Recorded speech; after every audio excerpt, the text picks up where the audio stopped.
અહેમદાબાદ મિત્ર ન્યૂઝની ટોપ 10 ખબરોમાં આપનું હાર્દિક સ્વાગત છે. કેતકી વ્યાસ પર એસીબીનો સકંજો. આણંદના તત્કાલીન કલેક્ટરના હની ટ્રેપ કેસથી વિવાદમાં આવેલ પૂર્વ રેસિડેન્ટ અધિક કલેક્ટર કેતકી વ્યાસની અપ્રમાણસર મિલકત કેસમાં અમદાવાદથી ધરપકડ કરવામાં આવી. હની ટ્રેપ કેસ બાદ મહિલા અધિકારીની મિલકતની તપાસ કરતા આવક કરતા ₹3.56 કરોડની વધુ મિલકત મળી આવતા એસીબીએ ગુનો નોંધ્યો. પતિએ કાઢી મૂકતા રિવરફ્રન્ટ પરથી સાબરમતીમાં કૂદી સગીરાનો આપઘાત. નારોલમાં રહેતી 17 વર્ષની સગીરાએ 10 ઓગસ્ટે સાબરમતી નદીમાં કૂદીને આપઘાત કર્યો હતો. મૃતક સગીરાના 6 મહિના અગાઉ લગ્ન થયા હતા. લગ્ન જીવનમાં અણબનાવ થતાં પતિએ કાઢી મૂકી. સગીરાએ પતિને સાથે રહેવા આજીજી કરી, પરંતુ પતિ માન્યો નહીં, જેથી સગીરાએ વિડીયો બનાવી સાબરમતી નદીમાં કૂદી આપઘાત કર્યો. વિડીયોના આધારે સગીરાના પતિ સામે રિવરફ્રન્ટ વેસ્ટ પોલીસે ગુનો નોંધ્યો છે. શીલજની આનંદ નિકેતન સ્કૂલને ₹10,000નો દંડ.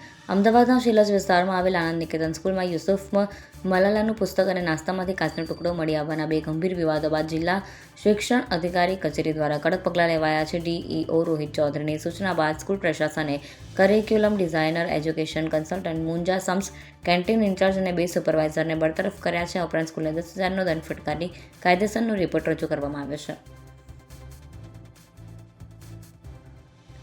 વેજલપુરમાં દુબઈથી વ્યાજખોરનો ધમકીભર્યો કોલ. અમદાવાદ શહેરમાં ગુનાહિત પ્રવૃત્તિઓની 2 જુદી જુદી ઘટનાઓ સામે આવી છે. વાડજ વિસ્તારમાં રહેતી મહિલા પાસેથી સરકારી આવાસ યોજનામાં મકાન અપાવવાના નામે ₹2.05 લાખની છેતરપિંડી આચરાઈ છે.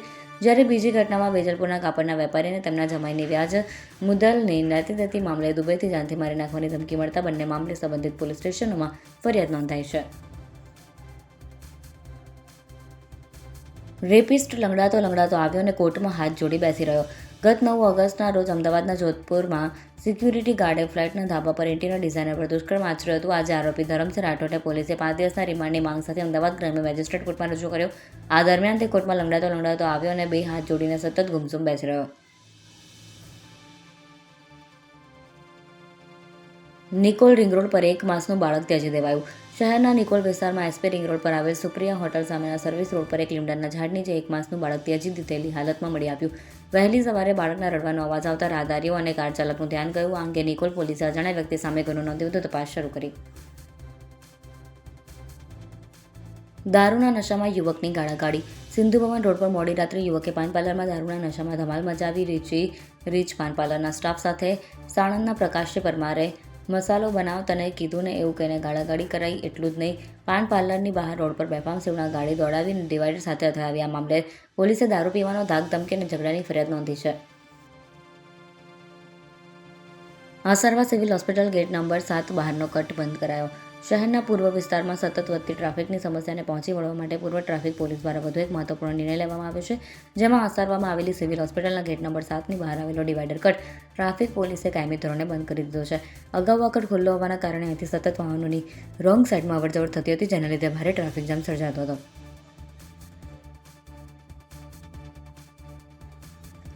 ગુજરાત યુનિવર્સિટીમાં સૌથી વધુ સિક્યુરિટી ગાર્ડ પોલીસ વેરિફિકેશન વગરના 180 કરતાં વધુ સિક્યુરિટી ગાર્ડ ફરજ બજાવે છે, જેની સામે માત્ર 80 સિક્યુરિટી ગાર્ડનું જ પોલીસ વેરિફિકેશન થયું છે. 100 પોલીસ વેરિફિકેશન વગર ફરજ બજાવે છે. કોઈ ઘટના બનશે તો તેના જવાબદાર કોણ છે, તે સૌથી મોટો સવાલ છે. એનએસયુએ આક્ષેપ કર્યો છે કે મળતિયાઓને એજન્સી આપવામાં આવી છે, જેથી કોઈ ચકાસણી કરવામાં આવતી નથી, તેમજ સિક્યુરિટી એજન્સીનું ટેન્ડર રદ કરવા માટે માંગ કરી છે.